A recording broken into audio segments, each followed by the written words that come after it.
룻기 1장 19절에서 22절입니다. 이에 그들 둘이 가서 마침내 베들레헴에 이르렀더니 그들이 베들레헴에 이를 때에 온 도시가 그들로 인하여 흥분하여 말하기를 이 사람이 나홈이냐 하므로 그녀가 그들에게 이르되 나를 나홈이라 부르지 말고 마라라 부르라. 전능자께서 나를 심히 괴롭게 하셨느니라. 내가 풍족하게 나갔으나 주께서 나를 빈손으로 집에 돌아오게 하셨느니라. 주께서 나를 대적하는 증거를 보이셨고 전능자께서 나를 괴롭게 하셨거늘 너희가 어찌하여 나를 나옴이라 부르느냐 하니라. 이같이 나오미가 모압 지방에서 돌아온 자기 며느리 모압 여인 룻과 함께 돌아왔더라. 그들이 보리 수확을 시작할 때에 베들레헴에 이르렀더라. 아멘. 새해를 맞았는데 새해는 지금도 그랬지만은 주 하나님의 은혜와 사랑이 우리 생명빛교회 성도 여러분들에게 풍성하게 임하시기를 기원합니다. 아멘. 여러분 신앙생활 하면서 또 기도하면서 해결의 기미가 보이지 않는 문제들, 특별히 가정 문제를 어떻게 해야 되는가 답이 없을 경우가 많죠. 정말 답이 안 나와요. 발버둥 쳐도 안 되고 아무리 기도해도 안 되는 일이 우리에게 있습니다. 다른 건 몰라도 이거는 하나님이 안 들어주시는구나. 그렇게 절망을 하게 됩니다. 이상하게 다른 사람 응답 받는다고 간증하고 나도 기도하면 응답 받는데 이상하게 이 일만은 안 돼. 두고두고 아무리 기도를 해도 안 돼. 그리고 답도 없어. 아무리 생각해도. 여러분 이럴 때는 어떻게 해야 합니까? 그렇죠. 기도해도 안 되는데 그래도 해요. 예. 그럴 때는 대체로 몇 가지 유형이 나오죠. 이건 안 되나 보다 하고 그냥 잊어버리고 넘어가는 경우도 있고요. 또 나는 되는 게 없어 하면서 자기를 비하하고 포기하는 사람도 있고요. 아니면은 좋아 그렇다면 내가 한번 해볼 만하지. 죽기 살기로 계속 기도해서 받아내고야 말 테다. 뭐 이런 사람도 있을 거고 또는 하나님의 뜻을 헤아려 보면서 자기를 점검해 보기도 합니다. 이때 어떻게 대응하는가에 따라서 자신의 성경의 영적 지식 혹은 영적 상태를 대강 파악해 볼 수 있습니다. 이 제가 4가지를 말씀드렸는데 대체로 나는 이 중에서 어떤 스타일인가 한번 생각을 해 보십시오. 교인들을 대해보면 이 목사님들은 그렇습니다. 대해보면 대충 알아요. 이분이 영에 속했는지 육에 속했는지 영적으로 어느 정도 상태에 있는지 알 수 있거든요. 하나님의 은혜 받고 응답을 받는데 가장 문제가 되는 걸림돌이 뭐냐면 죄 문제입니다. 그렇죠? 심각한 영향을 미칩니다. 죄 때문에. 이사야서 59장 2절에 오직 너희의 불법들이 너희와 너희 하나님 사이를 갈라놓았고 너희 죄들이 그분의 얼굴을 너희에게서 숨겼으므로 그분께서 듣지 아니하시리라.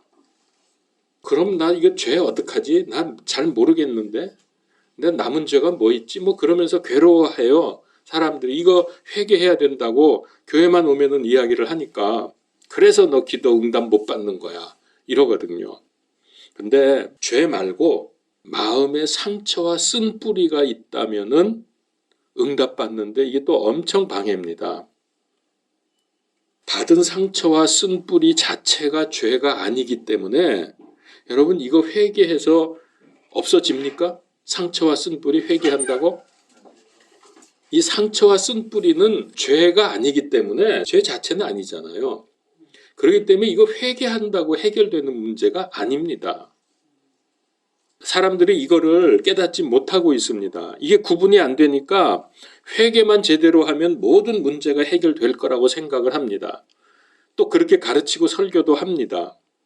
근데 그건 잘못입니다.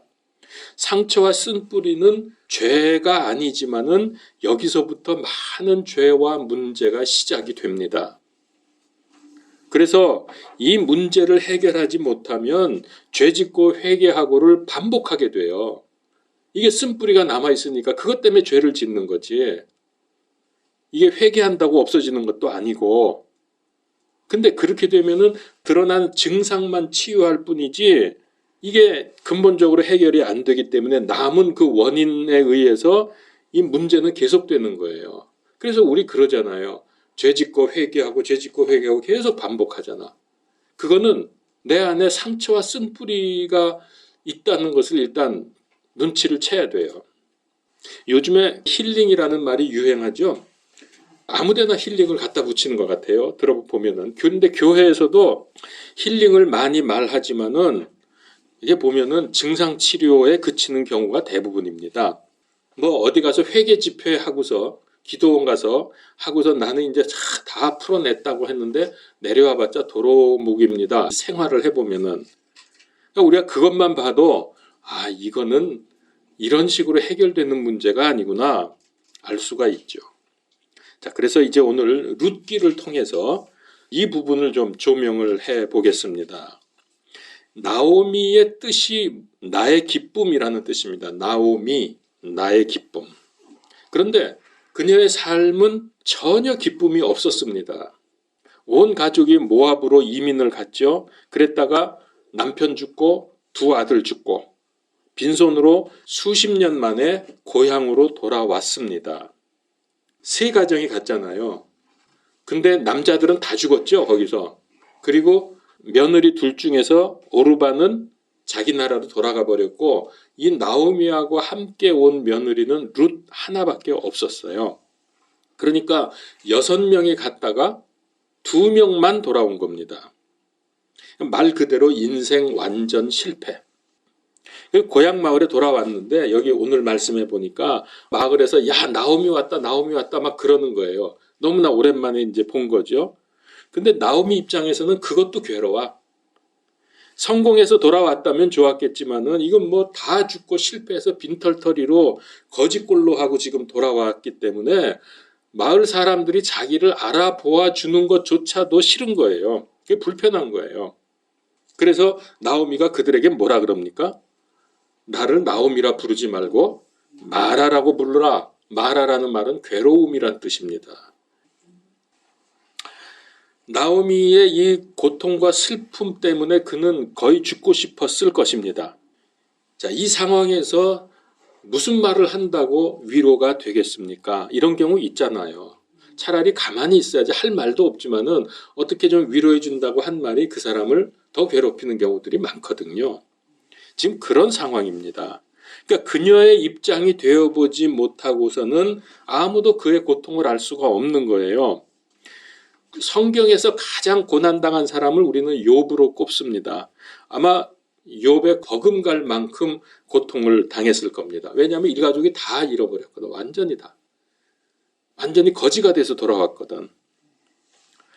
그래서 1장 20절에 나를 나오미라 부르지 말고 마라라 부르라. 근데 그 다음 말씀이 놀랍습니다. 전능자께서 나를 심히 괴롭게 하셨느니라. 전능자께서 하나님이죠. 나를 심히 괴롭게 하셨다. 자, 이 말을 우리가 분석해 볼 필요가 있습니다. 이건 무슨 뜻입니까? 하나님께서 나에게 이렇게 하셨으니까 하나님이 해결해 주지 않으면 이거는 인간의 어떤 노력으로도 되지 않는다라는 의미가 있는 것 같지 않습니까? 전능자께서 이렇게 하셨다는 거예요. 어쩌면은 하나님만이 나를 도울 수 있을 유일한 분이라는 그런 고백 같기도 합니다. 나오미 상황에서 믿음으로 대응하지 못하면은 하나님 떠날 수도 있습니다. 우리 그럴 수 있잖아요. 하나님 정말 계신 거야? 있다면 내게 이럴 수 있어? 이러면서 하나님을 떠나버릴 수 있는데 나오미는 하나님께 화는 났지만은 부인하지는 않았어요. 하나님이 없다, 하나님 싫다 뭐 이렇게 부인하지는 않았어요. 오히려 전능자께서 이렇게 하셨다. 상당히 좋은 태도죠, 그나마. 만일 나오미가 아예 하나님을 부인하고 떠났다면은 아마 그 후로부터 어떤 소망도 없었을 것입니다. 여러분 부부싸움하고 지금 화나 있는데 난 남편하고 관계가 좋아 라고 할 수 없잖아요. 우리도 하나님과 좋은 관계가 아니라면은 사실 이게 안 되는 거예요. 지금 우리가 예배를 드리지만은 예배도 안 되고 성경 공부도 안 되고 기도도 안 되고 감사할 수도 없고 하나님과 관계가 안 좋으면 그렇습니다. 그렇게 되면 어떤 결과가 오느냐? 하나님과 관계가 깨어지면은 당연히 마귀가 장악해 나가겠죠, 그 사람을. 그러면 영적 문제가 생깁니다. 이게 대부분의 믿는 사람들의 문제입니다. 지금까지 말을 요약 정리를 하면은 자기 중심으로 생각해서 하나님께 못마땅하고 화가 나 있고 그러다 보면은 영적 생활이 안 되고 영적 문제가 온다는 말입니다. 그런데 나오미는 간신히 거기서 피해갔어요. 하나님께서 하셨다는 걸 인정한 거죠. 여러분, 하나님과 좋은 관계를 맺는다고 하는 것, 화목하다고 하는 것, 이거 정말 큰 축복입니다. 만약에 정말 하나님과 화목해서 좋은 관계로 하나님과 가까이 지낸다 그러면은 영적 문제가 해결되고 기도하면 응답 오고 예배에 성공하고 성경 공부도 재미있고 감사하는 삶이 되겠지요. 그러니까 하나님과의 관계를 우리가 잘 가져야 돼요. 그 기본이 영적 생활이라고요. 자, 왜 쓴뿌리가 있는 사람은 자기도 힘들고 상대방에게 상처를 줍니까? 하나님 관계에 문제가 있으니까 자기도 편치 않죠. 그게 남에게 드러나기 때문입니다. 내가 힘들고 화나면은 좋은 말, 좋은 태도가 나가지 않죠. 근데 이게 회개로 해결됩니까, 이런 게? 이건 회개 문제가 아니라고요. 무의식 속에 상처와 쓴뿌리 자체가 죄가 아닙니다.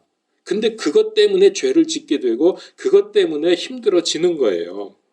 자, 그러면 이 룻기를 통해서 중요한 믿음의 내용을 두 가지를 찾아볼 수 있습니다. 첫 번째, 오늘 1장 20절 말씀대로 전능자께서 그랬죠? 전능자께서. 나오미는 하나님이 이렇게 하셨으니까 나를 나오미라고 부르지 말고 마라라고 불러라. 이건 하나님께 대한 시위입니다. 그러니까 전능자를 인정을 했다는 것은 하나님이 나를 도우실 수 있다는 것을 인정한 것이고 그렇다고 해서 나를 이렇게 하실 수가 있어? 하면서 시위하는 거예요. 나를 마라라고 불러. 나는 즐거움이 아니야. 난 슬픔이고 괴로움이야. 이거는 하나님을 부정하는 게 아니죠. 하나님 나 힘드니까 좀 도와주세요. 그런 뜻이 있다는 거예요. 그런 추측이 무리합니까? 그게 좀 느껴지죠? 예, 저도 동감입니다. 자, 그 다음에 21절도 보세요. 21절에도 보면은 내가 풍족하게 나갔으나 주께서 나를 빈손으로 집에 돌아오게 하셨느니라. 여기 뭐라 그랬어요? 누가 나를 빈손으로 돌아오게 했다고? 주께서. 그렇죠. 20절에서는 전능자께서, 21절에서는 주께서. 그러니까 비록 지금 이 모양 이 꼴이 되었지만은 이거는 주께서 하신 거다. 그러므로 주께서 회복시켜 주실 거다라고 하는 고백이 포함되어 있다고 볼 수 있다는 거죠. 이 주라는 것을 계속 고백하지 않습니까? 자, 그렇게까지 했는데 하나님은 어떻게 하셨어요? 그런데 하나님은 침묵하십니다. 욥이 고난 속에서 아무리 자신의 생일을 저주하고 죽는 게 낫다고 막 얼마나 항변했습니까? 그렇게 했는데도 불구하고 하나님은 침묵하고 계셨던 것처럼 나오미에게도 지금 아무리 이렇게 시위하고 뭐 주께서라고 고백을 하고 해도 하나님은 침묵하고 계시는 거예요. 자, 이럴 때 우리는 답답하지요. 정말 이거 해결될까 하는 의심이 생기지요. 이럴 때 우리는 섣부른 판단을 하면은 안 됩니다. 포기하거나 하나님을 원망하지 말고 이렇게 생각을 하시면 제일 좋죠. 내가 하나님의 그 크신 뜻을 어떻게 다 헤아리리요. 당신의 뜻대로 될지어다 하면서 인내로 기다려야 합니다. 이게 가장 좋은 방법입니다. 이렇게 고백을 한다고 하면 하나님의 침묵 자체가 하나님의 메시지가 되는 거예요. 그럼 이제 우리는 이렇게 생각할 수 있죠. 도대체 얼마나 큰 일을 이루시려고 얼마나 축복해 주시려고 이리 뜸을 들이시나 어쨌든 감사하다. 여러분 이럴 수 있습니까? 얼마나 믿음의 자세입니까? 그러니까 하나님의 침묵 속에는 이런 메시지가 들어있는 거예요. 야, 나도 참 안타깝다. 너에게 정말 빨리 해주고 싶은데 조금만 더 참아라. 조금만 더 기다려라. 때가 되면 내가 이룰 것이다. 이런 메시지가 하나님의 침묵 속에 있다는 겁니다. 여러분, 이제 왜 그러면 하나님이 이런 방법을 쓰시는가를 보세요. 어떤 사람이 말도 안 되는 얘기를 하는 거예요. 뭐 답변할 가치도 없어. 그럴 때 어떻게 합니까?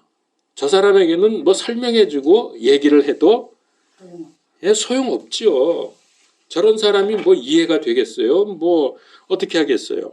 그러니까 그런 사람한테는 그냥 할 말이 없으니까 그냥 바라만 보고 침묵하고 있는 거예요. 그러면 속으로 야, 조금만 기다려봐. 그러면 너 알 거야. 이런 마음으로 그냥 말 안 하고 가만히 있을 수밖에 없죠. 하나님이 똑같은 것입니다. 우리는 자꾸만 지금 당장 이렇게 해주세요 라고 부르짖지만은 하나님은 그렇게 만약에 해주면은 너 나중에 더 손해야. 더 안 좋아져. 그걸 아시기 때문에 하나님은 침묵하시는데 그걸 다 설명을 해줄 수가 없는 거예요. 말해봤자 이해가 안 되니까. 왜 가만히 계시는 거지? 그래, 너 조금만 더 기다려. 그러면 그때는 좋은 일이 있을 거야. 근데 그렇게 해서 하나님이 침묵을 지키시는데 사람들은 어떻게 합니까? 그럼에도 불구하고 계속 믿습니다 하면서 떼굴떼굴 굴르고 밥 굶고 잠 안 자고 뭐 고래고래 소리 지르면서 막 해달라고 난리를 치는 거예요. 그러면 하나님이 할 말이 없어요. 하나님 뭐라 그러시겠어요? 그냥 침묵하실 수밖에. 그겁니다. 우리는 이럴 땐 이래야 되고 저럴 땐 저래야 되고 하면서 자꾸만 뭔가 해야 된다고 생각을 하죠. 지금 가만히 있으면 이러다가 안 될 것 같아. 빨리 뭔가 조치를 취해야 돼. 물론 그럴 때도 있지만 여러분 판단을 잘 하셔야 돼요. 하나님께서 침묵하시는데 내가 뛰어다닌다고 해결이 될 것 같습니까? 손해만 볼 겁니다. 하나님께서 가만히 계시면 나도 가만히 있어야죠. 하나님보다 말씀보다 앞서가면 안 됩니다. 자, 성경에 이런 예를 우리가 많이 찾아볼 수 있는데요. 제가 오늘 두 가지만 예를 들어보시면 여러분들이 그렇다라는 것을 인정하실 겁니다. 자, 성경을 찾겠습니다. 출애굽기 14장 11절 12절. 이게 지금 이스라엘이 출애굽해가지고 홍해 앞에 왔어요. 근데 그때 추격해오는 이집트 군대도 가까이 따라왔습니다. 자, 그러니까 백성들이 난리가 났어요. 그러면서 뭐라 그럽니까? 제가 읽습니다. 11절. 그들이 또 모세에게 이르되 이집트에 무덤이 없어서 당신이 우리를 데리고 나와 광야에서 죽게 하느냐? 어찌하여 당신이 우리를 이집트에서 끌고 나와 이같이 우리를 대하느냐? 우리가 이집트에서 당신에게 고한 말이 이것이 아니더냐? 이르기를 우리를 내버려 두라. 우리가 이집트 사람들을 섬기리라 하였노라. 우리가 이집트 사람들을 섬기는 것이 광야에서 죽는 것보다 나았으리라. 여러분 이거 거짓말인 거 아시죠? 나올 때 이러지 않았어요. 남아있겠다고 그러지 않았어요. 나오고 싶어서 그냥 해방시켜주는 거 좋아서 뛰어나왔지. 근데 지금 위기가 닥치니까 이집트 군대가 가까이 오니까 지금 이딴 거짓말 하면서 막 모세에게 공격을 하는 거예요. 자, 그러니까 모세가 뭐라고 합니까? 13절, 14절. 자, 이 구절을 잘 봐야 돼요. 이때 하나님께서 모세를 통해서 하신 말씀입니다. 너희는 두려워하지 말고 가만히 서서 오늘 주께서 너희에게 보여주실 그분의 구원을 보라. 다시는 너희가 오늘 본 이집트 사람들을 영원히 또 보지 아니하리라. 주께서 너희를 위해서 싸우시리니 너희는 어떻게 있을지니라?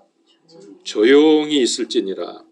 이 이집트 군대들이 잡으러 막 지금 눈앞에 왔는데 조용히 있으래요. 조용히. 그럴 수 있습니까? 여러분 좀 조용히 계세요. 왜 자꾸 나대요? 복음적인 신앙은 내가 무엇을 어떻게 언제 해야 되는가가 아닙니다. 하나님께서 무엇을 어떻게 언제 하시는가에 대한 믿음이죠. 아무것도 모르면서 자꾸 나서지 마세요. 그래 우리가 자꾸 나서면 하나님이 어떻게 해요? 그래? 그럼 너 해봐. 너 잘났으니 해봐. 그러고 하나님이 물러서시는 거예요. 그럼 여러분 어떻게 하시려고 그래요? 큰일 나죠.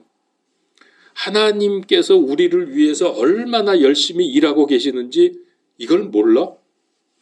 예수님께서 뭐라고 하셨습니까? 요한복음서 5장 17절. 예수님께서 그들에게 응답하시되 내 아버지께서 지금까지 일하시니 나도 일하노라. 하나님 지금 열심히 일하고 계세요. 그러니까 우리는 뒷전에 딱 물러서세요. 하나님 하시는 거 보고 아멘 할렐루야 박수 치면 돼요. 아직도 율법 체질이 남아가지고 말이야. 자기가 나설 것 같으면 왜 기도해? 그냥 자기가 하지. 어린아이가 호두가 이게 먹고 싶은데 껍질이 딱딱하니까 아버지한테 까달라고 이렇게 줬어요. 이거 까주세요 그랬어요. 이게 기도한 거지. 그래 놓고서 호두는 안 주고 자기가 깔려고 계속 두들기고 이러고 있어요. 그렇게 하면 그게 뭐야? 여러분 좀 이만큼 그래도 신앙생활 하셨으면요. 이제는 하나님께 맡길 줄도 좀 알아야지. 아직도 못 맡기고 그러고 있어요. 그렇게 마음이 딱딱해가지고. 이젠 좀 맡기면서 누리면서 살 때 되지 않았어요? 아멘. 우리 용자매님이 반응을 잘해서 좋아. 이제 또 다른 부분입니다. 모압과 암몬이 연합군을 만들어서 아주 대군을 만들어서 이스라엘을 공격해 왔습니다. 아주 위급한 상황에 여호사밧 왕이 금식을 선포했습니다. 자, 그러면서 뭐라고 그랬느냐 하면 역대하 20장 12절입니다. 오 우리 하나님이여 주께서 그들을 심판하지 아니하시려나이까 우리를 치러 오는 이 큰 무리를 대적할 능력이 우리에게 없고 우리가 어떻게 할 줄도 모르며 우리 눈이 주만 바라보나이다. 지금 너무나 위급하니까 다 전멸하게 생겼거든요. 그러니까 이렇게 하나님께 기도했어요. 주님만 바라봅니다. 여러분 우리 같으면 어떻게 했을까요? 우리 같으면 그냥 이럴 때 싸우자 말자 뭐 작전을 짜자 아니면 도망가자 뭐 별 얘기들이 다 하면서 난리가 났겠죠. 그러나 우리 믿는 사람들은 어떻게 해요? 우리 눈이 주만 바라보나이다. 그래야 됩니다. 자, 그러니까 하나님께서 대언자를 통해서 이렇게 말씀하십니다. 17절을 보세요. 이 말씀이 얼마나 은혜가 되는지요. 17절. 이 전쟁에서는 너희가 싸울 필요가 없나니 너희는 정렬하고 가만히 서서 여기도 가만히 서 있으라 그랬죠. 가만히 서서 너희와 함께하는 주의 구원을 보라. 오 유다와 예루살렘아 두려워하거나 놀라지 말고 내일 그들을 마주보고 나가라. 주께서 너희와 함께하리라. 믿습니까? 아멘. 그래서 이스라엘이 어떻게 했어요? 완전히 믿고 전쟁하러 나갔는데 뭐 하나님이 그냥 나가라 그러니까 마주보고 나가라 그랬죠. 근데 여러분 이상한 일이 벌어졌어요. 전쟁하러 나갔는데 전쟁하면 누가 제일 앞장서야 돼요? 왕 혹은 군대 뭐 이런 사람들이 앞장서야죠. 근데 이 전쟁에서 누가 제일 앞장섰냐? 찬양대원들. 찬양대원들이 앞서가지고 지금 전쟁하러 나가면서 찬송 부르면서 나가요. 그게 어디 나오냐면 21절입니다. 백성과 의논하여 주를 위해 노래하는 자들 곧 거룩함의 아름다움을 찬양할 자들을 정하고 그들이 군대 앞에서 나갈 때 이르기를. 군대 앞서 나갔어요. 군대 앞에서 나갈 때 이르기를 주를 찬양하라. 그분의 긍휼은 영원하도다. 이러면서 그분의 긍휼은 영원하도다 그러면서 찬송을 부르면서 나갑니다. 이거 이상한 전쟁이죠. 그러면은 사실은 어떻게 돼요? 적군한테 박살 나는 거지 뭐. 찬양대가 싸움을 할 줄 알아요? 뭘 해요? 근데 하나님께서 이렇게 찬양하는 이스라엘을 위해서 어떻게 하셨다고요? 복병을 두었다 그래서 복병을 두어 적군을 치게 하셨습니다. 22절. 그들이 노래하고 찬양을 시작할 때 주께서 복병을 두어 유다를 치러 온 암몬과 모압과 세일산의 자손들을 치게 하셨으므로 그들이 패하였더라. 하나님의 복병은 무섭습니다. 이게 뭔지는 잘 모르겠어요. 아마 천군 천사를 동원하셨는지. 그래서 이렇게 승리를 하게 됐는데 어느 정도로 승리했느냐? 24절 25절을 보세요. 대단합니다. 유다가 광야의 파수 망대에 이르러 그 무리를 보니 보라 그들이 땅에 쓰러진 시체더라. 아무도 피하지 못하였더라. 전멸당한 거예요, 적군이.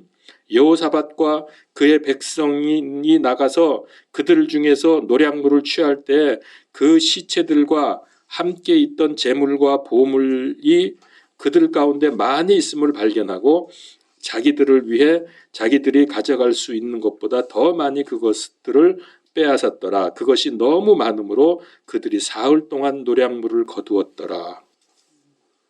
와, 여기서 사실 전멸당할 위기에서 이렇게 대승을 거둔 겁니다. 어떻게 했더니요? 하나님을 믿고 가만히 서서 하나님 하시는 거 봤어요. 기껏 한다는 게 찬송가 부르면서 지금 전쟁터에 나와가지고 찬송을 부르고 있었더니 하나님이 다 깨끗이 해결해 주셨습니다. 그래서 여러분, 그리스도인들에게 모든 일의 주도권은 내가 아니라 하나님이 잡으셔야 합니다. 놀랍고도 깔끔하게 해결이 되어집니다. 그런데 많은 경우에 주도권을 내가 잡고 나가면서 어렵다, 안 된다, 그럴 때에만 하나님을 도와주는 조수로 부려먹으려고 하니까 아예 하나님도 자존심이 있지 자기를 조수 노릇 시키는데 하나님이 하시겠어요? 명색이 하나님인데 자기가 주도권을 잡아야 체면이 서는데. 그러니까 그럴 때는 아예 하나님이 손 놓으신다니까. 자기가 열라하면서 이거 안 됐네, 요거는 좀 이렇게 해주세요. 아무리 기도해 봐요. 하나님이 하시나. 하나님이 조수 아니잖아요. 그래서 우리를 괴롭히고 죄짓게 하는 쓴뿌리와 상처들, 이거 그냥 두면 평생 갑니다. 없어지지 않습니다.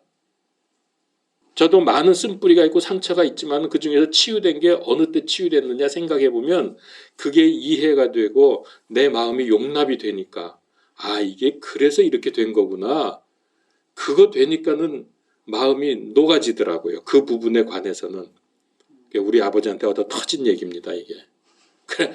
그게 왜 그러셨는가가 이해가 되니까 크니까 알겠더라고. 그때서야 비로소 해결이 되지 내가 그거 회개한다고 아무리 해봤자 안 돼요.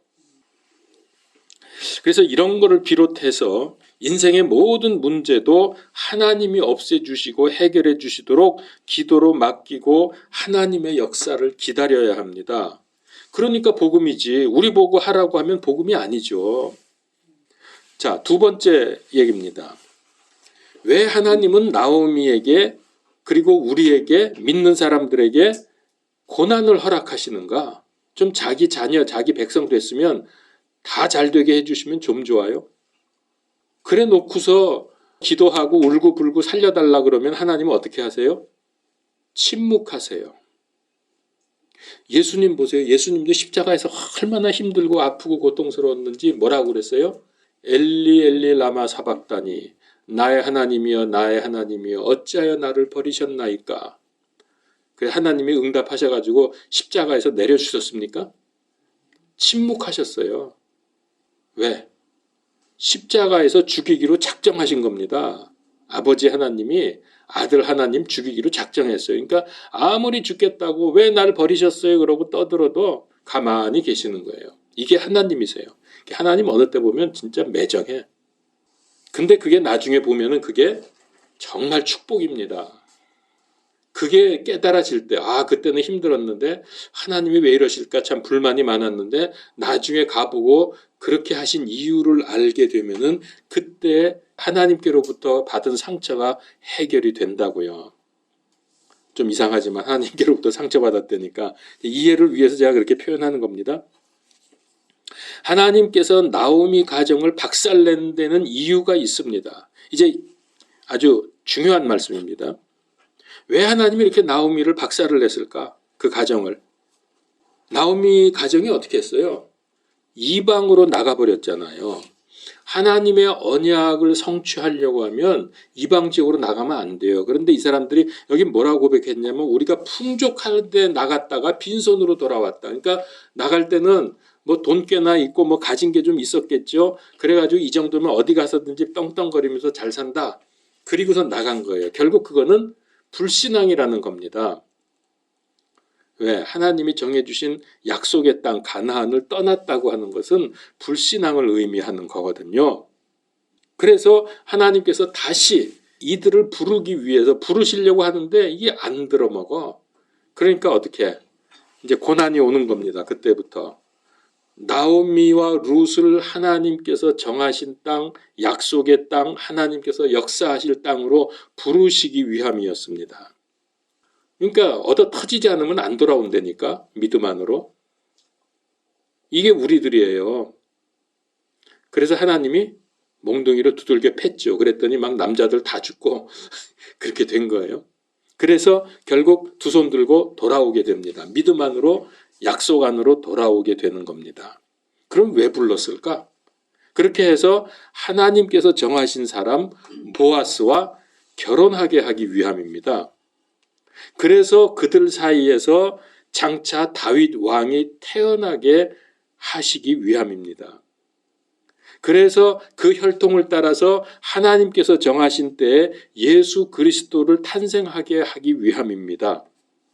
그래서 그분을 통해서 구원의 길을 여셔서 믿는 사람 모두 구원을 받게 하시려는 하나님의 원대하고 놀라운 계획이 이루어지게 하기 위함입니다.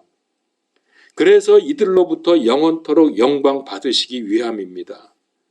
여러분, 이게 하나님의 침묵 속에 들어있는 것이고 그 계획을 이루어 가시는 중입니다. 이해가 되셨습니까? 근데 지금 나오미한테 이런 얘기를 하나님이 만약에 해주셨다고 합시다. 장차 이제 이렇게 하고 저렇게 해서 메시아가 네 혈통에서 나오고 그렇게 해서 이렇게 해서 온 우주가 이제 새하늘과 새 땅이 벌어지고 뭐 이러면서 쫙 설명을 했어요. 나오미가 이 하나님의 계획을 알 수도 없지만은 알려준다고 알아듣기는 하겠습니까? 이게 도대체 무슨 소리야? 그러면서. 그래서 하나님이 침묵하신 거예요. 할 수가 없으니까. 그래서 여러분, 여기서 우리가 중요한 신앙의 원리를 배웁니다. 그리스도인은 어떤 환경, 어떤 상황이 오더라도, 어떤 사건이 일어나더라도, 도무지 이해가 안 되더라도 하나님께 항변하면 안 됩니다. 하나님을 떠나면 안 됩니다. 여러분, 하나님께 훈수 두려고 하지 마세요. 이래야 되고 저래야 되고 이렇게 하시라 저렇게 하시라. 오직 당신의 뜻대로 이루어지이다. 이겁니다. 내가 하나님의 계획을 이루는데 쓰임받는다는 생각만 해도 그 고난을 감사할 수 있지요. 이게 된다면 성숙한 믿음의 사람입니다. 그리고 그런 사람에게는 하늘의 큰 상이 주어질 것입니다. 근데 그런 건 뭐 이론이지 실제로 어떻게 그렇게 돼? 하면서 미련한 생각을 한다면 상은 고사하고 현재 삶에서도 은혜 받지 못합니다. 잘 생각해 보십시오. 비록 나오미는 지금 매우 고난 속에서 힘들어하고 있지만은 하나님은 이미 당신의 계획을 진행하고 계셨습니다. 자, 그 증거가 뭐냐면요. 나오미하고 룻이 베들레헴으로 돌아온 때가 언제였습니까? 언제 돌아왔어요? 그래요. 추수할 때. 22절에 나오죠. 이같이 나오미가 모압 지방에서 돌아온 자기 며느리 모압 여인 룻과 함께 돌아왔더라. 그들이 보리 수확을 시작할 때 베들레헴에 이르렀더라. 그러니까 보리 수확 시기에 돌아온 거예요. 이게 중요합니다. 보리 수확 때 돌아온 게. 그럼 왜 중요하냐?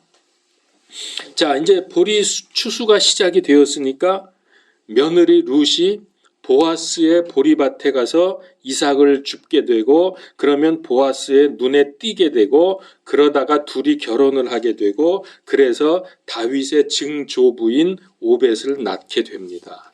그래서 다윗이 나오죠. 그 다음에 다윗의 혈통에서 메시아 예수 그리스도가 오시는 겁니다. 보리 수확 때라는 게 이게 왜 중요해요? 보아스하고 만나게 하기 위한 하나님의 계획이에요. 딱 그때 돌아오게 한 거예요. 그러니까 이 가문에서 구원자 예수 그리스도가 탄생을 하는데 그걸 모른 나오미가 뭐라 그래요? 나는 나오미가 아니야. 난 마라야. 그렇게 떠들었어요. 그러나 그렇게 하기 전부터 하나님은 이미 일하고 계셨던 겁니다. 우리가 미래도 하나님도 몰라서 그렇지 하나님은 완전하신 분이고 용의 주도하신 분입니다. 절대로 헛되게 하시는 일이 없으세요. 뭐 하시다가 이거 안 되겠네 그러고 집어치우는 그런 법이 없어요. 저 높은 산만 넘어가면, 이 모퉁이만 돌면 거기에 놀라운 일들이 벌어지고 있는데 우리가 아직 여기서 그걸 모르고 있을 뿐이에요. 산을 넘기 직전까지, 모퉁이를 돌기 직전까지는 안 보입니다. 그래서 답답하고 괴롭고 원망스럽습니다. 지금 나의 상황, 부부간의 문제, 자식 문제, 직장 문제 등등 힘들어만 하지 말고 믿음의 기도로 하나님께 맡기십시오. 그리고 기다리십시오. 좀 기다려야 돼요. 하나님이 못하시는 게 아니라 그분의 더 큰 계획이 진행 중입니다. 우리가 아직 모퉁이를 돌지 않아서 그렇지, 그래서 모를 뿐이지, 딱 돌기만 하면 확 보이거든요. 아, 이거였구나. 자, 오늘 제가 이 룻기서를 통해서 믿음의 자세 2가지를 말씀을 드렸습니다. 간단하게 정리를 해보죠. 첫째, 하나님께 믿음으로 기도했으면 불신앙하면서 나서지 말고 주도권을 하나님께 드려라.